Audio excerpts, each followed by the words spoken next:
But under this administration, the great betrayal is over. America is not for sale. And we're more determined than ever to drain the swamp. And that's what we're doing with these crazy people. A lot of bad things happened, and a lot of bad things, I think, are going to be revealed, because there's no way we can allow them to get away with what they would have with a normal person gotten away with. Let's face it, these are bad people. Thanks to my tariffs, we will soon have over $100 billion from a country that didn't want to do anything with us. And I'll tell you, they started buying our farm product. You see that? They started buying a lot of our product, even before the deals are done. Last year, I got our farmers $16 billion because they were targeted. And the year before, I got them $12 billion. I just took them out of the tariff, so we had a lot left over. And I said, congratulations, farmers. I love you. I love our farmers. They love me. That's why they did. They targeted our farmers. I said, congratulations. That's compliments of China.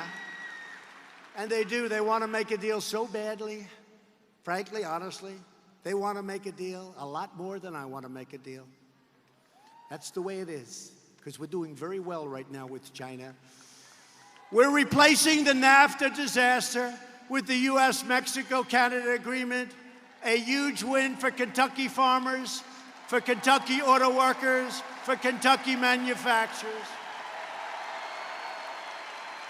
Unfortunately, Nancy Pelosi so far and the do-nothing Democrats don't want to give the people of our country a victory. It's really, let it be a bipartisan deal. I don't care. It's such an incredible deal for this country. And NAFTA was one of the worst deals ever made. Democrats need to pass the USMCA. We need their votes. Otherwise, you can't pass it. And it's up to Pelosi, who has to put it forward, but she's too busy wasting her time. So either pass it or go back to San Francisco and clean up your mess.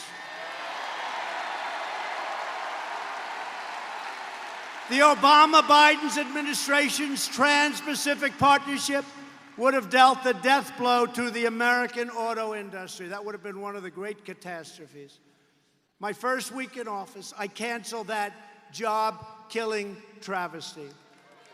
You know all about it. Under our policies just days ago, Ford and the UAW announced a $1 billion investment in Louisville. $1 billion. Before my election, our leaders used the great American middle class as a piggy bank to fund their delusional global projects. They were globalists.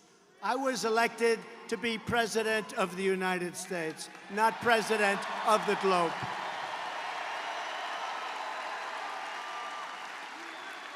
They decimated American manufacturing to promote economic growth in foreign countries. Tell me, how is that good? They try and convince you it's good. I was a very good student. I'm a very, we're all smart. We sit back, we listen. And I say, these people are something wrong with them. They, only in Kentucky can somebody be so precise. You're right about, you are right about that. They deployed our military to protect immensely wealthy nations, subsidizing their welfare states with your money. The money we spend on other countries' militaries, but it's coming down. And I'm telling other countries, I'm sorry, you're going to have to pay now. I'm sorry, pay. Pay, you got to pay. And they poured precious American blood and treasure into the Middle East while our great cities fell into decay and disrepair. We go in for internet. We want rural. We're bringing it in. We're bringing 5G into places like Kentucky that haven't been properly served. We're bringing it in all over the Middle West, all over the country. And we're really ahead of schedule. We're doing really well. People will be very surprised soon when some numbers come out. But we're doing very well. But you were very much underserved for years. And yet we're investing billions and billions of dollars in places you've never even heard of.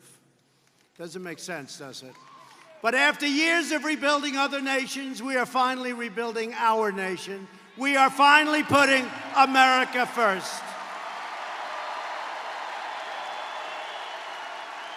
Yet the deep state and the failed ruling class are trying to resist any changes to their failed policies of the past. They believe it is their right to rule over you and to redistribute your wealth all around the world. No, thank you. No, thank you. That's why we ended the Paris Accord.